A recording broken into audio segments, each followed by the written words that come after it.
नहमदुहु व नसल्ली अला रसूलिहिल करीम अम्मा बाद फ़ौज़ बिल्लाहि मिनश शैतानिर रजीम बिस्मिल्लाहिर रहमानिर रहीम।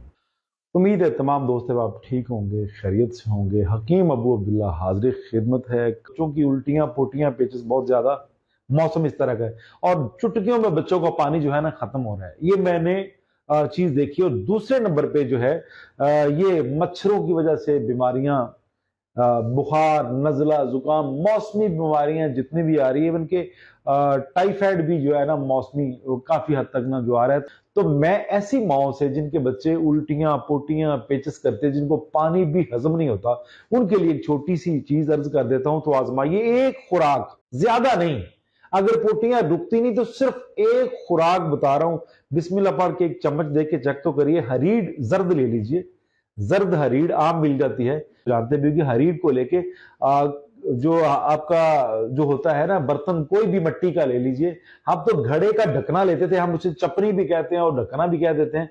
घड़े की चपनी लेके या कोई भी प्याला लेके तो हरीड़ को पहले थोड़ी देर भिगो दे ताकि वो थोड़ी-सी नरम हो जाए, वो सख्त होती है।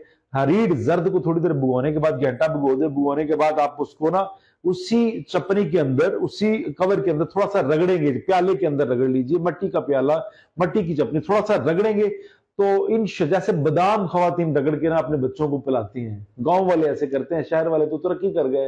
वो इस हिम्मत पे नहीं जाते, वो भाग के हॉस्पिटल जाते हैं। तो उस चीज को रगड़ के, थोड़ा-सा पानी डाल के, उसको रगड़ के, थोड़ा-सा पानी है, 1 टेबल स्पून, 1 टी-स्पून जो है ना बच्चे को दो, जो उल्टियाँ कर रहे हैं, पोटियाँ कर रहे हैं, पेचिस रुकते ही नहीं है, यानी पानी यहां से पिलाते हैं, निकलता जा रहा है, नमकोल यूज करवा रहे हैं, या इसके अलावा आप कंटिन्यू ड्रिप्स लगवा रहे हैं बच्चे को, तो एक डोज से ना ये सारा मामला हल हो जाना, सारा। आप बिस्मिल्लाह पढ़ के इसकी तशहीर भी करिए, बच्चों की पोटी उल्टियों के लिए तशहीर करिए ताकि दूसरों का फायदा हो जाए। गुर्दे की पथरी के लिए, गुर्दे में अगर कोई रेत टैप है, छोटे-छोटे ज़र्रात हैं, या गुर्दे की स्वेलिंग है, या गुर्दा शिलिंग हो रहा है, गुर्दे की हमा किस्म की प्रॉब्लम के लिए मैं आपके सामने एक छोटी-सी रेसिपी रख देता हूँ। 1 चम्मच प्याज का पानी, भुना हुआ, फिल्टर किया हुआ खूबसूरत प्याज का पानी, और 2 चम्मच शहद मिला के मिक्स करके इसको पिए, और ऊपर से नीम गर्म पानी ज्यादा से ज्यादा इस्तेमाल करें। 1 से 2 दिन में इंशाल्लाह ये एक खुराक सुबह की, ऐसी एक खुराक शाम को रख ले इंशाल्लाह बफज़लिल्लाह। अल्लाह ने अगर चाहा तो 2 से 3 दिन ये इसको इस्तेमाल करिए। दर्द गुर्दा है, पथरी है, रेग है, कुछ भी इंशाल्लाह बफज़लिल्लाह निकल जाएगी। आज के लिए इतना काफी है। वमा अलैना इल्लल बलागुल मुबीन।